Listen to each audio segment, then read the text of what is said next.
안녕하세요 여러분, 서울특등 정형외과 서종현 원장입니다.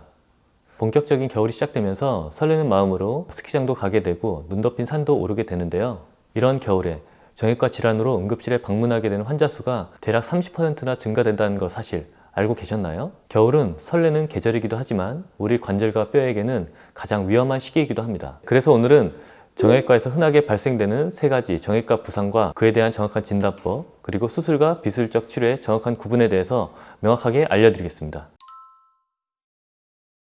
매년 11월 말이 되면 스키장이 오픈하면서 다양하게 스키를 타다가 다치시면서 아니면 보드를 타다가 크게 부상을 입고 병원에 내원하시게 됩니다. 보통 일반적으로 모르는 사람과 부딪혀서 충돌을 입었다. 그래서 발목이 꺾이거나 무릎을 크게 다치셨다. 그런 경우도 많고, 두 번째로는 자칫 잘못된 방법으로 스키보드를 타시다가 어깨 쪽에 큰 부상을 입어서 오시기도 하시고요. 또 세 번째로는 스키보드를 타다가 엉덩방을 찢는다거나 꼬리뼈라든지 허리 쪽으로 지속된 통증이 발생되셔서 내원하신 경우가 참 많습니다. 그 중에서 무릎에서 가장 흔하게 발생하는 진단에 대해서 저희가 한번 설명을 드려볼 텐데요. 첫 번째로는 무릎이 큰 충격을 입어서 발생되는 전방 십자인대 파열, 두 번째로는 또 무릎이 측면에서 가해지는 부하에 의해서 인대가 파열되는 내측 측부인대 파열, 세 번째로는 무릎 안에 허리로 따지면 디스크 같은 반월상 연골판장 조직이 있는데 그런 부분이 파열돼서 오시는 경우가 가장 많습니다. 전방 십자인대는 무릎의 앞쪽으로 튀어나올 수 있는 경고리란 뼈를 막아주는 지지대 역할을 하는 인대인데, 무릎이 앞쪽으로 큰 충격을 받거나 뒤에서 받쳐지면서 인대가 큰 충격을 받으면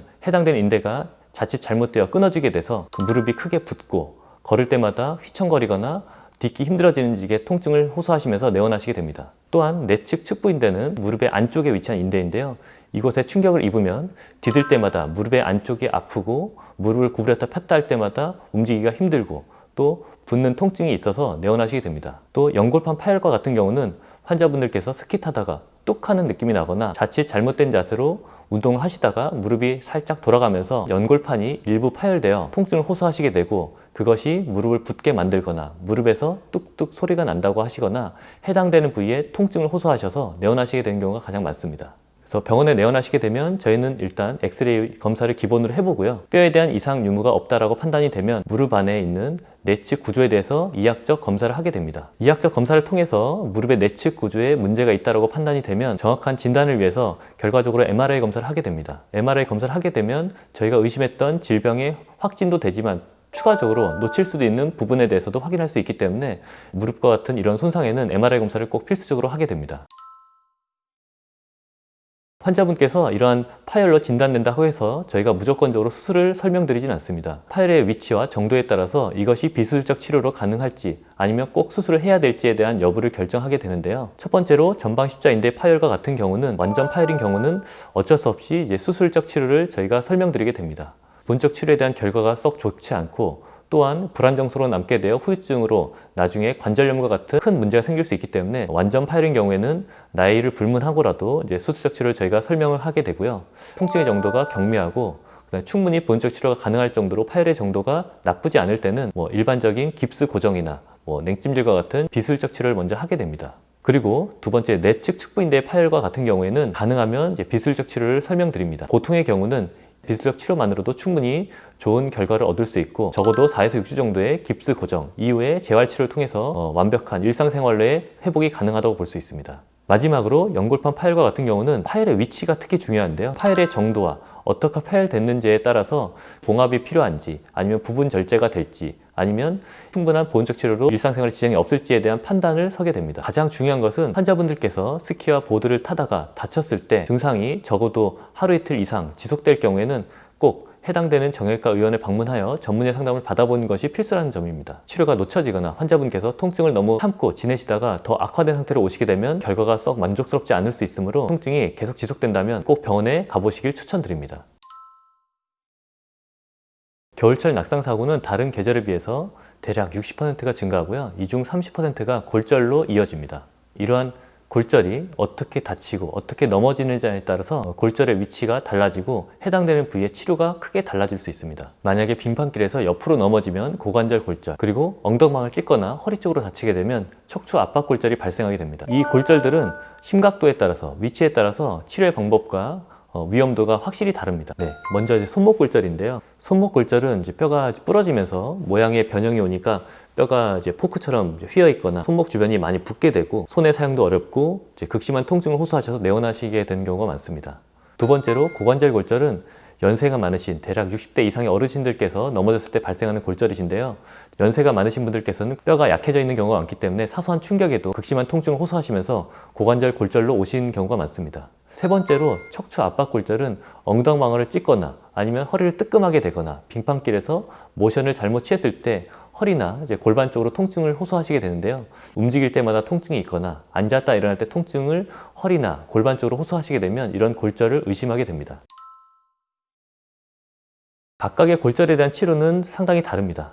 손목 골절은 골절의 위치와 정도에 따라서 치료 방법이 다르게 되는데 골절이 심하고 뼈의 모양이 변형이 극심하고 그 다음에 뼈가 완전하게 으스러지거나 이제 부서졌다고 하는 경우는 수술적 치료를 해서 뼈를 맞추고 고정하는 방법을 선택하게 됩니다. 고관절 골절은 연세가 많으신 분들께서 발생하는 골절이고 특히나 뼈가 부러졌을 때 움직이지 못할 정도로 심한 통증을 호소하시기 때문에 대다수는 이제 수술적 치료로 가게 되는 경우가 많습니다. 척추 압박 골절은 골절의 부위와 그 다음에 척추가 어느 정도로 압박되는 정도에 따라서 치료의 방법이 달라지는데요.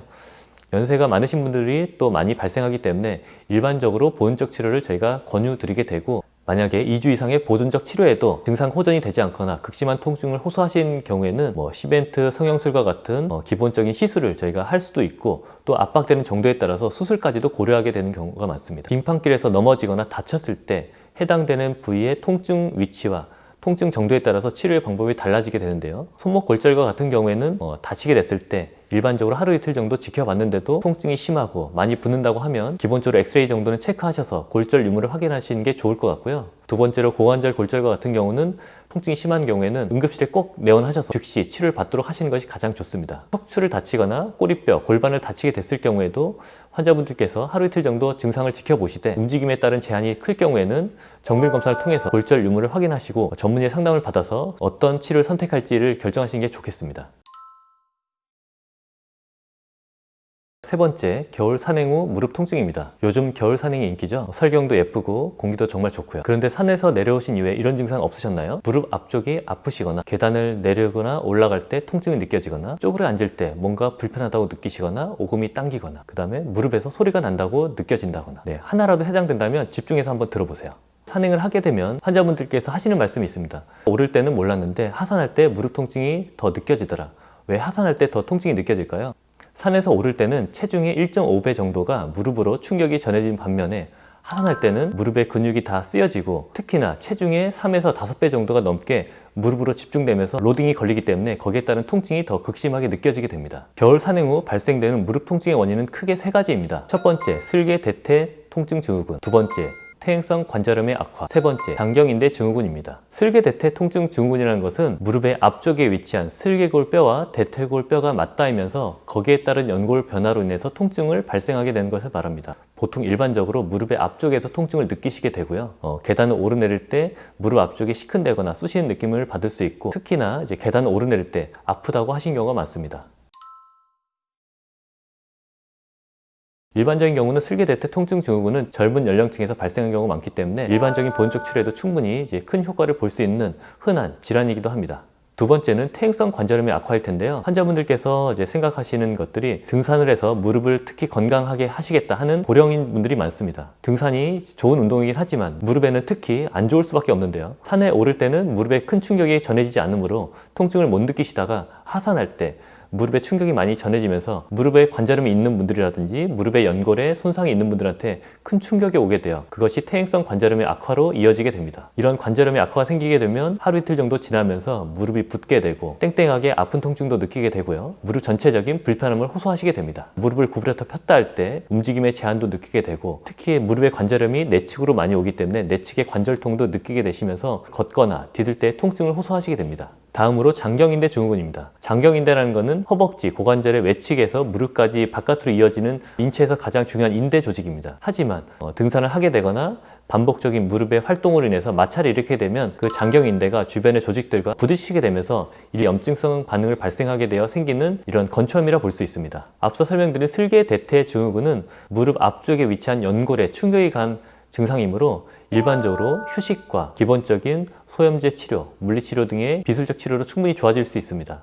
만약에 이러한 기본적 치료에도 반응이 없거나 지속적인 통증이 호소하게 된다면 혹여나 모를 연골의 손상이 좀 더 깊거나 연골판 파열과 같은 일부의 조직에 손상이 있을 수 있기 때문에 MRI와 같은 정밀 검사를 통해서 확인을 하게 됩니다. 두 번째는 퇴행성 관절염의 악화인데요. 퇴행성 관절염은 이미 내재되어 있는 관절염의 상태이기 때문에 일반적인 염증 반응이 진행되지 않게만 막아주면 됩니다. 그래서 저희도 기본적인 보온적 치료를 더 추천드리고, 엑스레이 상에 관절 상태가 정말 심한 분들은 저희가 처음부터 수술을 권유드리겠지만 일반적으로 등산을 하실 정도의 분들인 경우에는 관절 자체가 크게 나쁘지 않기 때문에 휴식과 기본적인 치료 원칙을 설명드립니다. 마지막으로 장경인대 증후군의 치료는 인체의 무릎에 발생하는 건초염의 일종이므로 소염제 복용과 물리치료, 적절한 휴식이 치료의 원칙이라 할 수 있습니다. 만약에 이러한 기본 치료에도 반응이 없는 경우에는 초음파나 MRI 같은 검사를 통해서 해당되는 부위의 염증을 확인하고 거기에 맞는 기본적인 주사 치료나 충격파 치료 같은 걸 통해서 염증 제거를 좀 더 도모할 수 있습니다.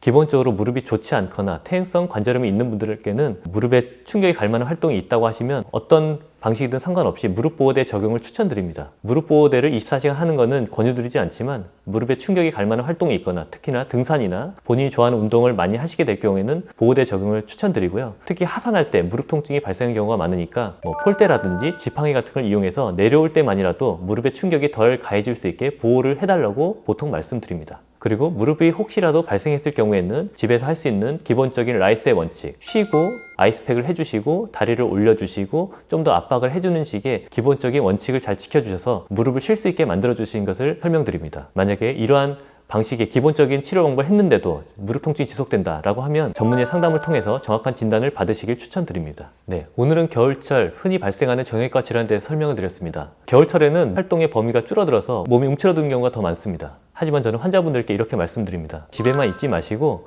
환자분들께서 할 수 있는 좋은 실내 취미를 갖고서 몸을 더 가꾸시라고 설명을 드립니다. 혹여나 운동으로 인해서 발생할 수 있는 통증은 집에서 할 수 있는 범위 내에서 조절을 해보시되, 만약에 조절되지 않는 통증이라든지 앞서 설명드린 정도의 심한 통증으로 이어질 경우에는 꼭 전문의의 상담을 받고 거기에 맞는 치료를 받으시길 추천드립니다. 네, 지금까지 서울 튼튼 정형외과 서종현 원장이었습니다. 감사합니다.